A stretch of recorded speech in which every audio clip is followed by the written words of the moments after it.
So you and I right now are in beta brainwave patterns. And in beta, your attention is on your body in space and time. You're aware that you're in your body and you're in an environment and you're living in time. And the function of the brain is to create meaning and to create coherence between what's going on in our outer world and what's going on in our inner world. We're trying to make sense of that. And so what plugs us into our environment are our senses. When we're seeing, when we're hearing, smelling, tasting, feeling, all that information is allowing us to access this three-dimensional world. If you didn't have any of your senses, you couldn't experience the 3D world. So in a sense then, when you're paying attention to your outer environment in your body, your brainwaves are in what's called beta brainwaves because it's got a lot of information to organize. So, but if I said to you, Ben, I forgot to tell you, but I'm going to give you a test on everything we talked about, and if you don't pass the test, I can't give you the interview. Well, you may pick up a little bit, and your brain may perk up a little bit more. The light bulb may get a little bit brighter, and you may focus a little bit more, and that's kind of a good kind of stress. But when you're angry and you're frustrated and you're impatient and you're depressed or anxious, your brainwaves go 3 times as high into what's called the high beta brainwaves. Now you're in survival. The brain is aroused. There's a threat. There's a stimulus. There's an unknown. There's something you can't predict. You're losing control. There's something that's causing your brain to get super aroused, which means pay attention more to your outer environment. Take care of your body. There's a threat. You got a certain amount of time to do it. And people get locked into these high beta states, and they need narcotics, they need drugs, they need alcohol to kind of sedate their nervous system. Well, the moment you start changing your breathing, the moment you close your eyes, the moment we play soft music in the background, and you're all of a sudden less preoccupied with your body, with your environment and time, your brainwaves slow down from beta brainwaves to alpha brainwaves. And in alpha, you start paying attention more to your inner world and less to your outer world. You stop thinking with the voice in your head, and you start imaging and pictures and scenes. And that imaginary state is what we call alpha. If your body starts to fall asleep and your mind is awake, that's called theta. That's a perfect hypnagogic state where you're very suggestible. If you go into delta, your body's in a catatonic state, you're unconscious most of the time, although we have certain measurements where we have people in delta and they're awake, and your body's in a restorative state. Now, when you get down, we've seen this in our research, when you start moving down into alpha and theta and the brain starts getting very coherent, very organized, the brain starts to synchronize. The front of the brain starts talking to the back of the brain. The person is connecting. They're not analyzing and they're thinking. When the brain starts getting very organized in that alpha and theta state, something magical happens. All of a sudden, the theta and alpha state, low alpha and theta, starts to act as a carrier wave. And all of a sudden, the sympathetic nervous system switches on. And all of a sudden, energy from the body starts being released up into the brain. And the brain gets highly aroused, and they go into what's called gamma brainwave patterns. Now the arousal is not coming from the lion in the Serengeti or the coworker that's pissing you off. It's coming from your body's energy, and it's being released back up into the brain, and a gate at the brainstem opens up called the thalamic gate. And the sympathetic nervous system drives this energy right up to the limbic brain, and then right up into the neocortex, and now the person is in that super aware or super conscious state. And the arousal is, in this case, very healthy instead of very unhealthy, like the hormones of stress. And the person is very lucid, and they're very clear, and they're more aware and more conscious than they've ever been. And if you're more aware, you're more conscious, then you have more energy, and all of a sudden the brain starts going into these very high energetic states. I mean, our energy measurements are sometimes 200 times normal in the brain, sometimes 300 times normal. That person is connected, and now their body is asleep. Body is completely relaxed, and they're in bliss. They're having an orgasm in their head. It's the only way I can describe it. And they're creating a long-term memory because it's so profound. And the gate opens up, and all of a sudden, now they're completely connected. And all of a sudden, ching, ching, ching, we start seeing their brain just downloading data. It's incredible. And we can now predict it. We can say, oh, watch it, he's going to pop. He's going to pop in 5 minutes. We can tell that the person's going into coherence. They're moving down into theta, and we're like, ooh, in the next moment, this should be good. And all of a sudden, boom, it's like a champagne bottle. and all of a sudden they go right into that high gamma state, and they're feeling so whole, they're so complete, they're so in love with life that it's impossible for them to want. They feel like they have everything they need in that moment. And when that happens, that's when magic starts to happen. The person starts really having some big, profound moments. So we know how to, at this point, induce that state, and we work on it. We've done probably close to 10,000 brain scans on our students. You come to our event, we scan your brain, we put you through 4 days of training, we scan your brain at the end of 4 days. I want to know the changes. Sure. Just in your mind, it's in your brain. We study people during the meditative process when we're measuring what they're doing inside of their head and when they're getting close and when they're not.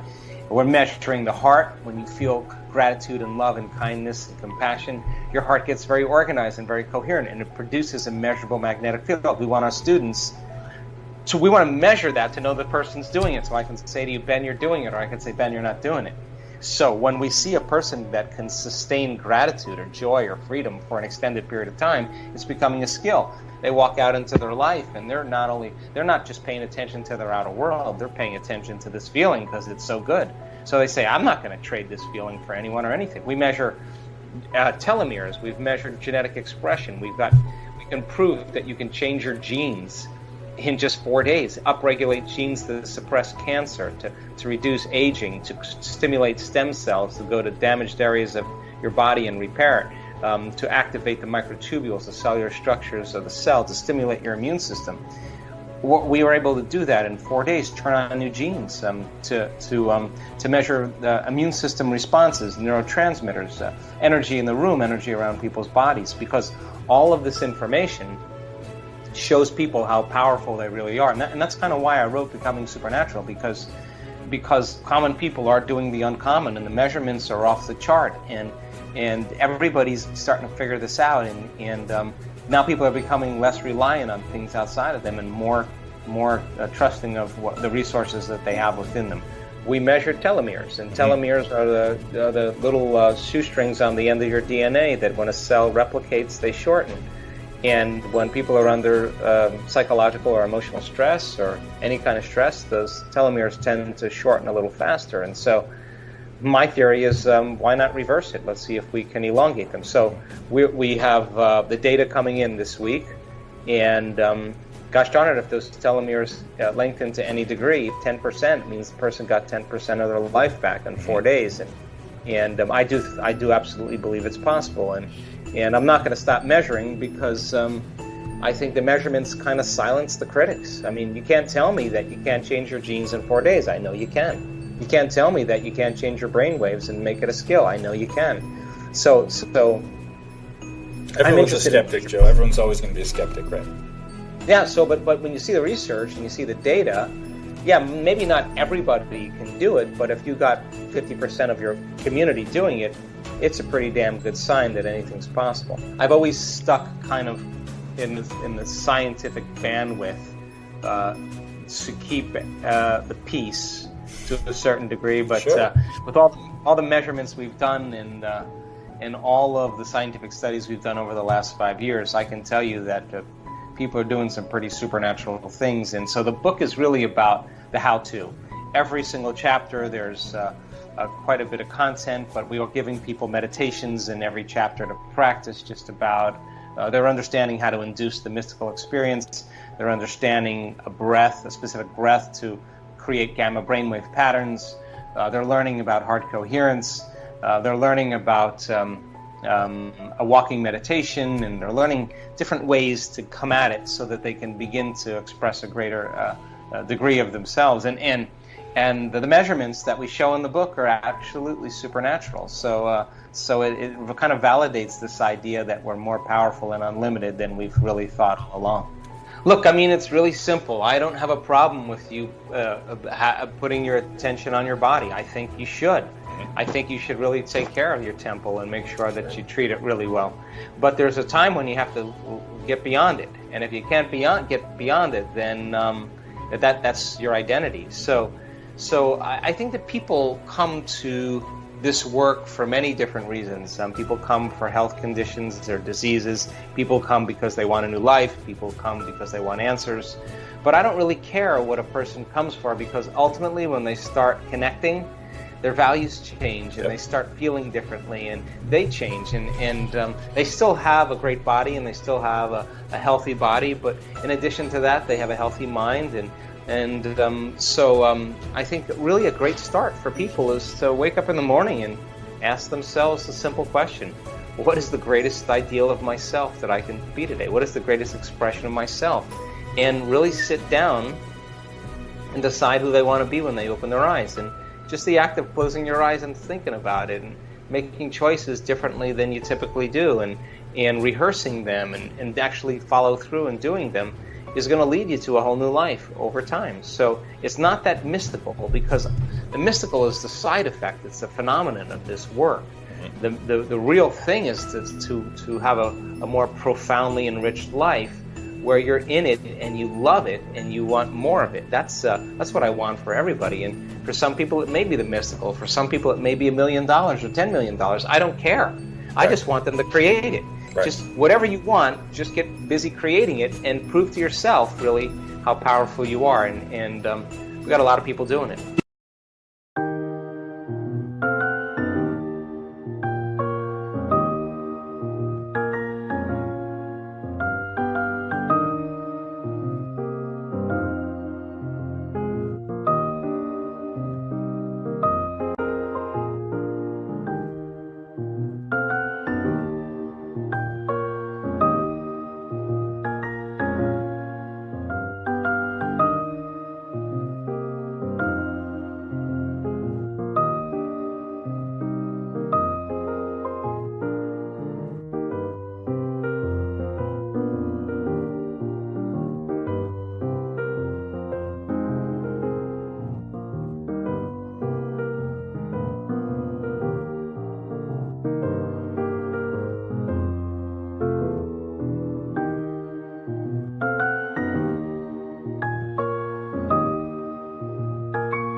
Bên kia lại khiến đôi mắt của em thêm sầu.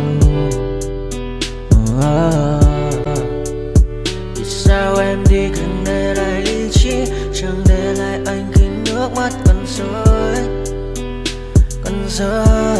Vì sao em đã vội quên đi bao câu hứa mình còn cho nhau, quên đi bao nỗi đau mình dành. Vì sao em đã vội quên đi những lời hứa ngày nào người dòng nước mắt người đã gác bước đi xa trong cơn mưa chiều vội vã, người đã bước quên anh khi cơn mưa qua gần vội vã. Em đã quên rồi mà sau đây yêu má bé chẳng còn lại gì những người mà nước mắt rơi.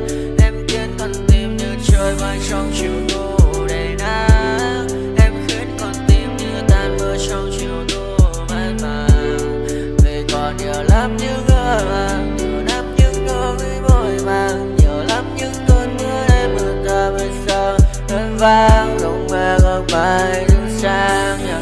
Đêm bay em còn thơ đôi ôm bay anh còn người ta xưa ta chúng còn giữ nhau chẳng để giữ lấy em khi cơn mưa về đến. Và Chẳng cần nhau khi anh với em cùng một đêm trôi. Em ơi ta còn gì nữa đâu một cơn mưa ngày hôm qua. Ta còn lại gì nữa đâu khi em. Cause I don't give a fuck what you say. Yeah, I'ma do shit my way. So you can go kick rocks, I'ma stack bricks up, build what I want to make. Yo, I got a lot of shit to say, so I'ma do this every day. I'll be writing things until I'm fucking buried in my grave. 6 feet deep under, but my body won't decay. Cause my messages are timeless, so they'll put them on display. Oh yeah, I rap with a certainty, I have a sense of urgency. A message for eternity, for everyone internally. I had some people burning me, but now they fucking learn to see I ain't the one to fuck with, now they looking nervously. And I don't really care what you think of me respectfully. You can kick rocks if you think you're fucking better, see I will outwork you, turn you to an enemy. Hurt you so bad that you're gonna need some therapy.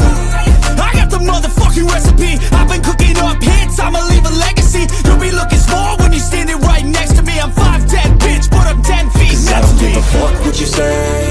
Yeah, I'ma do shit my way. So you can go kick rocks, I'ma stack bricks up, build what I want to make.